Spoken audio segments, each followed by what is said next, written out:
is up, basketball lovers out there? Thanks for clicking on another episode of Break the Silence. I am your host, Cyborg, and today we're going to be talking about an excellent basketball game by the Oklahoma City Thunder, a game that was highly anticipated against the San Antonio Spurs because the Spurs had won the first three matchups of the season, actually almost all of them in the last month and a half. So tonight was a very exciting basketball game to see how the Oklahoma City Thunder would respond tonight without Lou Dort, and they responded in a big way. It was incredible basketball. They pulled away in the third quarter. It was a super good first half, and then the fourth quarter, we saw the Spurs start to make a little run before the Thunder stepped on their throat. We saw the usual suspects from the Thunder play awesome. Shai Gilgeous Alexander, J-Dub, Jalen Williams was really good as well. Alex Caruso, a lot of really good basketball from an excellent basketball team, the Oklahoma City Thunder. One of the big reasons I wanted to discuss this game is one, because it feels like one of the bigger rivalries right now in the NBA when you talk about the way that the Spurs seem to take so personally that Victor Wembanyama, Chet Holmgren, kind of rivalry because they're both, skinnier, taller, highly anticipated NBA prospects that have had very good starts to both of their careers. There's a little bit of a rivalry there. In the NBA, one of the things that's lacking is just those great rivalries that we used to have. Even 10 years ago, the LeBron-Steph rivalry that we saw in the playoffs or in the finals for so long. The NBA sometimes is lacking that, but tonight we got to watch an absolute dominating performance by the Oklahoma City Thunder, a team that is, to be honest with you, I don't always like when people say we got to talk about this player more because most of the time that's just their way of saying that they didn't talk about that guy enough.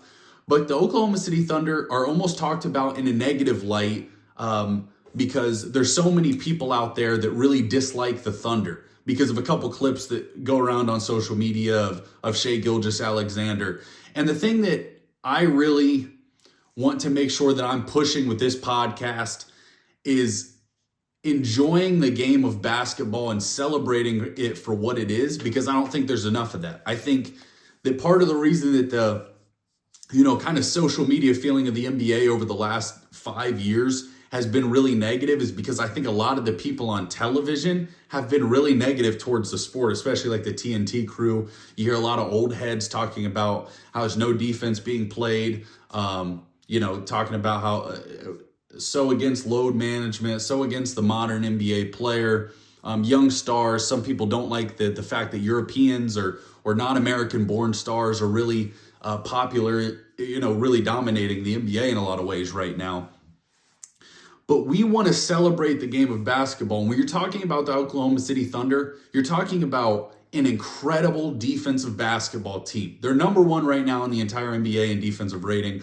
Obviously, they have the best record in the entire league. I'm sure they'll finish with the best record in the league. They're probably not going to beat that Bulls the Warriors 73-9 record at this point because they have the 7 losses. But you're talking about a team that is highly, highly dominant with with a ton of assets that's going to be really good for years to come. Before we get into it, make sure you take a second to subscribe to the channel. If you love basketball, if you love celebrating the game and talking about the great players, the Shai Gilgeous Alexanders, the Nikola Jokic's, the Giannis Antetokounmpos, Victor Wembanyama, all those players that are super exciting, make sure you subscribe to the channel because that's what we do. We build up the NBA and we'll be critical if we need to be, but not in a way that is just hating and tearing down the modern game of basketball. So tonight, Shai Gilgeous did what he does and had 34 points. He is second all time in consecutive 20-point games. He's actually coming close to the record that's held by Wilt Chamberlain. Anytime you're in a Wilt Chamberlain conversation,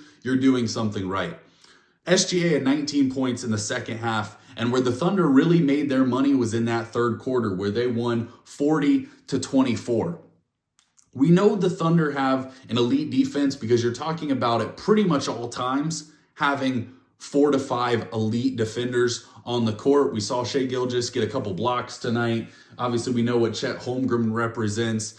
J-Dub, Cason Wallace, Alex Caruso, Isaiah, all these guys are really quality defenders, and that's what makes them so difficult to deal with. Obviously, we know a lot of those things. If you look at almost any advanced metric, the Thunder are very high in almost everything. They're number one in defensive rating. They're number two in the entire NBA in turnovers. So you're talking about a team that plays elite defense, but also doesn't turn the ball over, allowing easy possessions for the opposing team when they go down the court.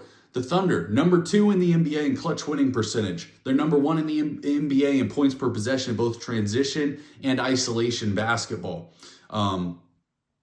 They're number two in the entire league in points per game. So obviously you're talking about a Thunder team that there's a reason that they're the defending NBA champs and that they're heavy favorites to win the title again this year. Why this was so exciting was because the Spurs create kind of a unique matchup for this Thunder team. Because you're talking about a Spurs team that has three very quality guards. Obviously, they just drafted Dylan Harper. Stephon Castle was Rookie of the Year last year, and they have De'Aaron Fox. So they kind of create, this unique problem for a lot of teams because of the speed, the fact that all three of those guys, can stay in front of their man. De'Aaron Fox is not a super great defender, but he's good at stealing the basketball, and they can really keep throwing guys at a guy like Shai Gilgeous Alexander. And then you look at the forward spot, they got obviously Harrison Barnes, they got Keldon Johnson, Julian Champagnie starts for him, Jeremy Sochan didn't play tonight, but and then Lou Dort didn't play for the Thunder. And then obviously big men. And that's where, when the Thunder get back Isaiah Hartenstein, I think that will be huge in a matchup like this one, especially when you go into the playoffs. But you got Chet Holmgren, Isaiah Hartenstein versus Victor Wembanyama and Luke Kornet, who I actually think Luke Kornet did some good things tonight, even though, the stats 8-8, that's a pretty good game, honestly, for Luke Kornet, but he was rebounding the ball at a high clip, and the Spurs are a very good rebounding team. So when these teams match up and play each other, Christmas Day and a couple other times in December, you saw the Spurs be able to take advantage of some of their skill sets that they possess that a lot of other teams in the NBA don't have. They have, the Spurs, I think, have 8 guys on their team that average in double figures. So when you look at the depth of the Thunder, it's actually almost matched in a way by the depth of the Spurs. Now, the thing I'd say about the Thunder is that their guys have done it. Shai Gilgeous Alexander has won an MVP, won an NBA Finals MVP, and you see he's one of the most consistent basketball players I've ever seen that is primarily does his damage in a jump shooting capacity. Obviously, he does a great job drawing fouls and getting to the rim, but man, his mid-range feels like the most automatic shot in basketball. And when you look at his efficiency numbers, that's what truly I think makes him so unique. When you watch it though, it just jumps out of the screen. So you don't even have to look at the numbers to know, holy crap, this guy is efficient. From that, when he rises up from midi, you feel like that's going in almost more than any player in the NBA, and he shoots 40% from the three-point line. So you're talking about a guy that can score on all 3 levels, can get to the free throw line, and hit his free throws at a high clip. So it's almost impossible to guard a guy like that, especially when he's surrounded at all times by guys who can shoot the basketball, who can defend, who get out in transition, and it's what makes this Thunder team so hard to play against. The thing, obviously, like I said, that third quarter for the Oklahoma City Thunder was so impressive tonight, the way that they scored at a high clip and also defended.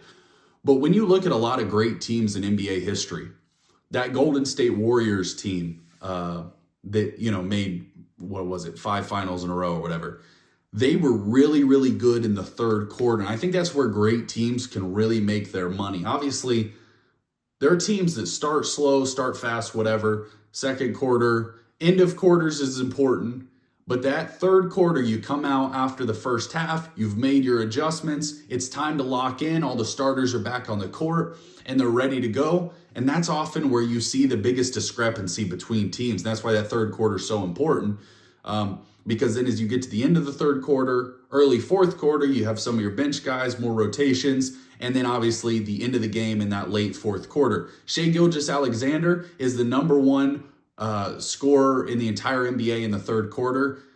He hasn't had to score very much in the fourth because he almost never has to play in the fourth quarter.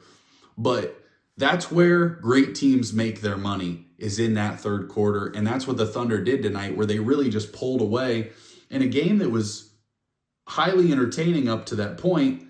They ended up winning the game by 21 points. But, like I said, that's where I think the good teams separate themselves, or the great teams separate themselves from the good teams, really, is execution in the third quarter and in the clutch. And the Oklahoma City Thunder are great in both of those spots.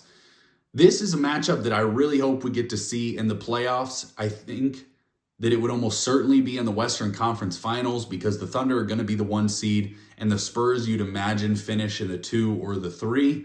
Obviously, Victor Wembanyama is still on a minutes restriction. We'll see when that's lifted. Feels like he's been on a minutes restriction for quite some time now. He was coming off the bench for a little while. He was starting tonight. So this by no means that the Thunder would go into a playoff series and dominate the Spurs just by the performance tonight. I think we would get a great playoff series, and that's what we want. Even if you're a fan of the Oklahoma City Thunder, and even if you want them to win the championship, what we want as a sport is great competition, because it creates these awesome moments like what we got last year, really, in the NBA Finals with that Pacers-Thunder series. Obviously, we didn't want to see Tyrese Halliburton go down with that Achilles injury in Game 7, because I feel like that just would have been such an electric moment to see the Thunder win that game, or whoever would have won it. But to see the Thunder win a title down the stretch. But what we want in sports is we want those intense situations. We want those situations where it feels like you're pushed to the very limit. And how are you going to respond? We don't want to see a team sweep through. And that's what I was a little worried about to start the season with the way that the Oklahoma City Thunder were playing, was they were dominating everybody. It looked like they were going to break that all-time wins record. But now it looks like they're just a very, very excellent NBA basketball team. It is very hard in the NBA to repeat, and that's why it hasn't been done since the Golden State Warriors with Kevin Durant, because it really is a difficult thing to do. We thought the Boston Celtics were going to repeat after they won their title. We thought the Nuggets were going to repeat. We thought the Bucks could repeat after their title. You talk about Giannis, you talk about Jokic. That Celtics team felt really stacked, but it's so hard to win an NBA championship and then come back the next year and continue to compete with that same level of ferocity. We saw J-Dub just have a quote recently saying that sometimes it's hard after winning to come out each night and play, with the same intensity.